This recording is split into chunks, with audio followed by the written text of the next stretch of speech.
All right, hey folks, it's Faz here from Faz Lifts. Today we're going to be talking about building big delts by focusing in on the medial deltoid or the side delts. But before that, thanks for making it onto my channel.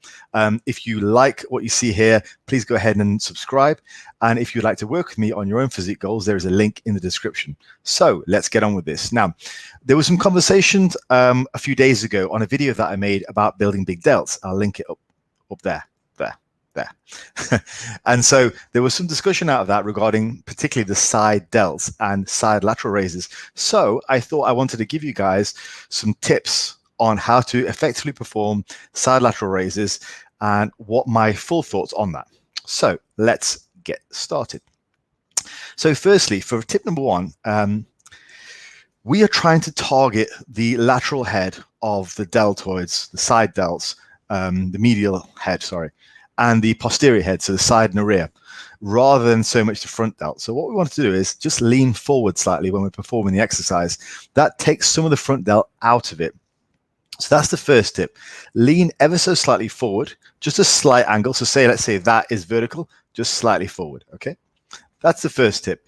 That will mostly place the stress on the medial head and a little bit on the rear head, and it will definitely take your front delt out of it. So that's the first one. Okay, next tip. Stabilize your body. Use either a high incline bench or just really tense your core if you are doing it standing. The medial delts are a really small muscle group in the grand scheme of things. So you can cheat quite a lot of the stress off those heads of the deltoid because by swinging your body. So we want to really avoid that. I personally like to do these hunkered down, leaning against the bench. So I kind of sit facing a bench. So ideally you want to do this with a low bench, which just stops about here, and you can just lean on that and then lean slightly forward, and that's a perfect situation.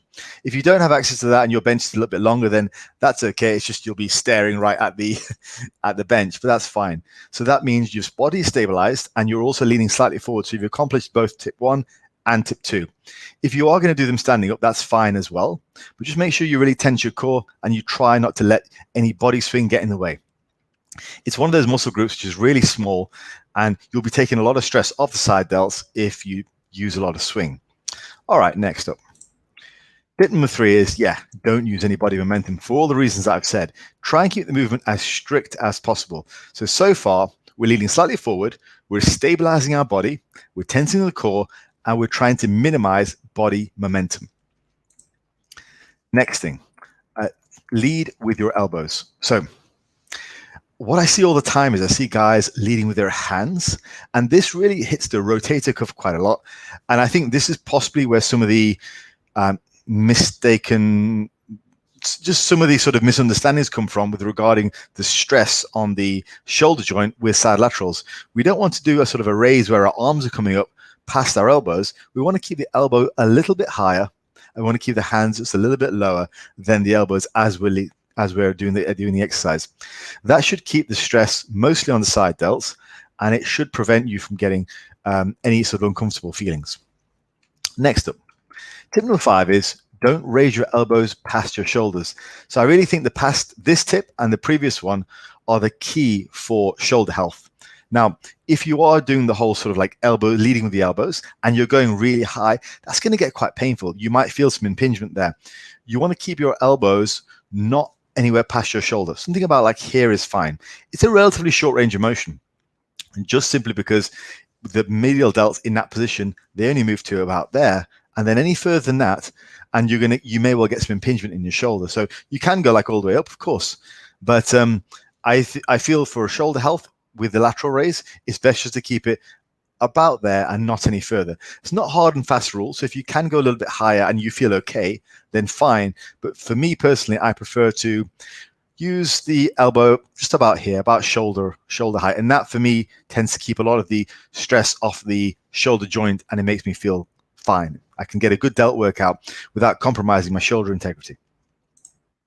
Next, use cables and machines. So don't just limit yourself to the dumbbell lateral raise. Although I do feel if you get the dumbbell lateral raise right, you should be able to transfer that over to the cables and machines relatively well. So I personally really favor dumbbell laterals. However, I do also use cables. Machines are a little more dependent on how well the machine is made. So cables and dumbbells are my go-tos. If I have access to a good machine, then that's fine. But because it's a side lateral machine, it doesn't automatically mean it's going to be good for the movement profile. Dumbbells and cables offer you a lot more freedom. The nice thing about cables and machines, however, is that you do get stress right from the beginning of the movement right till the end, which you don't necessarily do with dumbbell laterals. Dumbbell laterals, you don't have a great deal of stress at the bottom. However, with cables and machines, once you're sat down, or with cables, you can stand a little bit away from the stack and have a pull on your delt even before you begin. That offers you a smoother resistance profile from start to finish. So make sure you vary your training. Don't just do dumbbells.